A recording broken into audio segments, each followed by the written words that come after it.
Hey everyone, Apprentice Alex here. Today I'm doing a little knife making instead of knife smithing. This is a part of a little craft trade. Oh, there goes the camera. There we go. That should work. Sort of. Sorry, super high-tech system of keeping phone in place here. So I'm doing a little, this is going to be a Damascus bushcraft knife for my friend Ace. I'm doing a little trade with them, getting some fiber arts out of it, which is something that I'm not very good at. So I figured I'd talk a little bit about this process as I'm going through. So stepping onto our 2x72 grinder here and getting to work.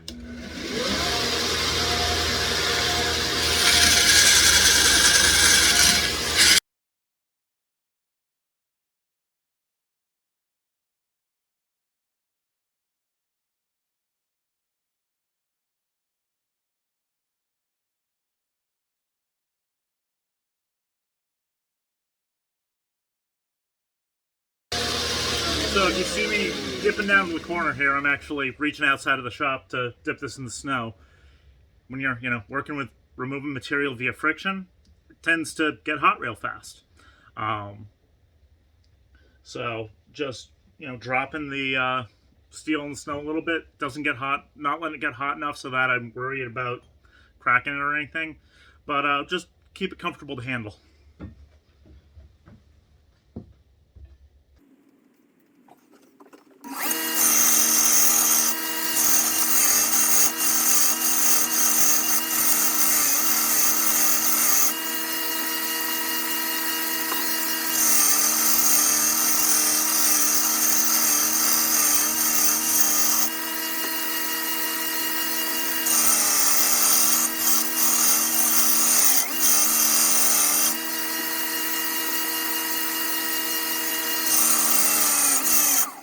And I just blew the power strip. Oh. So I'm sure, well, I have a second here. I'm sure the question a lot of people are asking is, why am I not forging this out? Well, the thing about Damascus is, when you squish it, you distort that pattern. So once you have a pattern you like, and I like the pattern on this piece, you grind from there, essentially. If you keep hammering it, you're going to distort that pattern further. Sometimes that can make it cooler, and sometimes it can kind of ruin the aesthetic of it. You see a lot of smiths out there who put a lot of time and effort into making very specific Damascus patterns. And once they achieve those patterns, they don't want to further distort them by adding pressure.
Alright, so hopefully the camera doesn't get too fucky here. Just ran inside to grab myself a fresh 36 grit belt.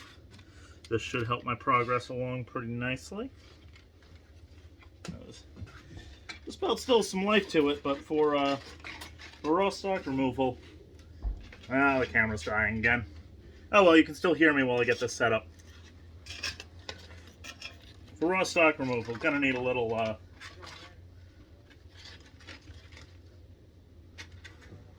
a little more meat, as it were.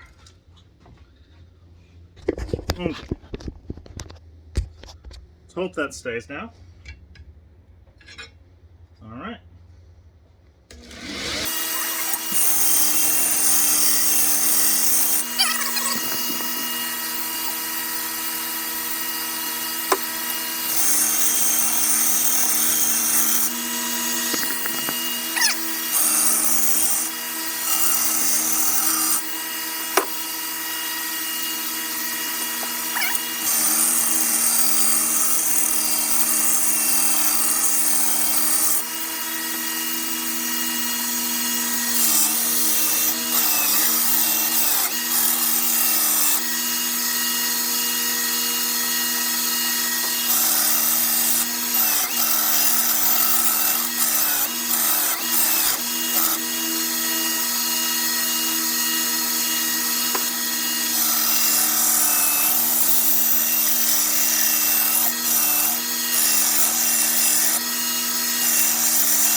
Camera fell again. I have no idea when, but yeah, I'll let it out.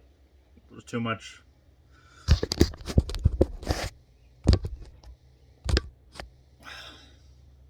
Fuck it. If it holds still, then that'll work. All right, gotta go reset the thing again.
no magnet frame. Gonna take a little rest here and talk a little bit about stock removal versus forging. So, as I mentioned earlier, stock removal is a method of knife making, not really knife smithing. A lot of people shit on this as a modern thing. I guess shit on it is kind of a bad way to put it, but they view it as kind of a modern thing, but we've been doing stock removal for thousands of years, even before electric grinders were a thing. It is absolutely, there are period, like medieval artworks that show people using giant water-powered whetstones between their legs to grind away at billets of metal. Again, it's not forging in the traditional sense. You're not applying heat, hammer, anvil, etc. But it is its own art form.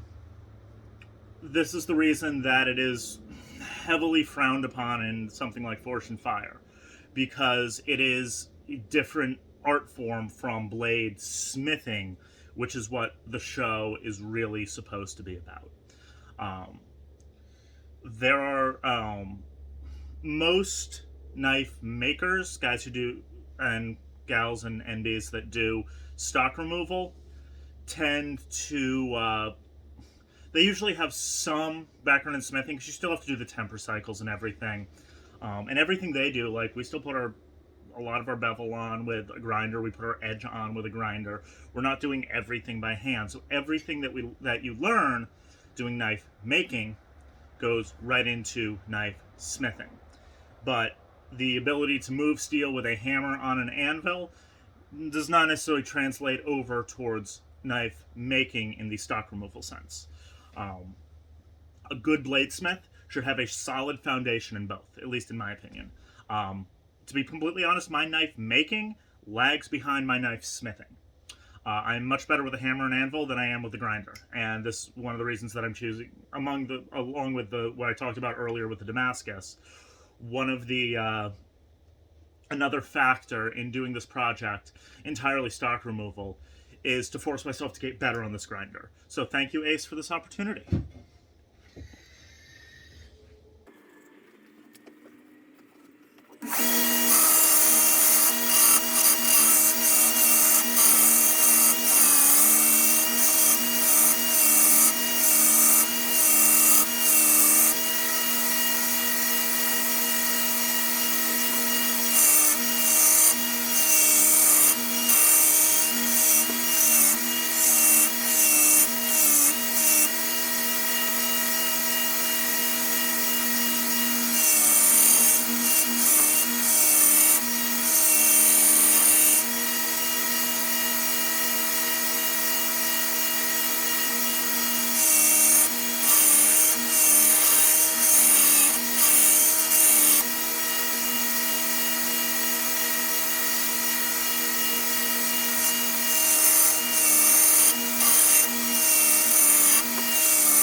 And with that, we have a nice profile.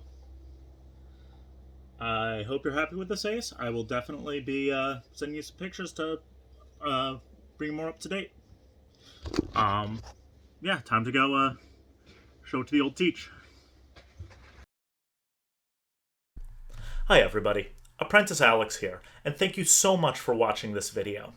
If you're interested in learning more about the details involved in the craft of bladesmithing, please check out our main channel at youtube.com/oldworldironworks. My teacher Bear already has a couple of great tutorial videos up there, which are a little older, but more is on the way.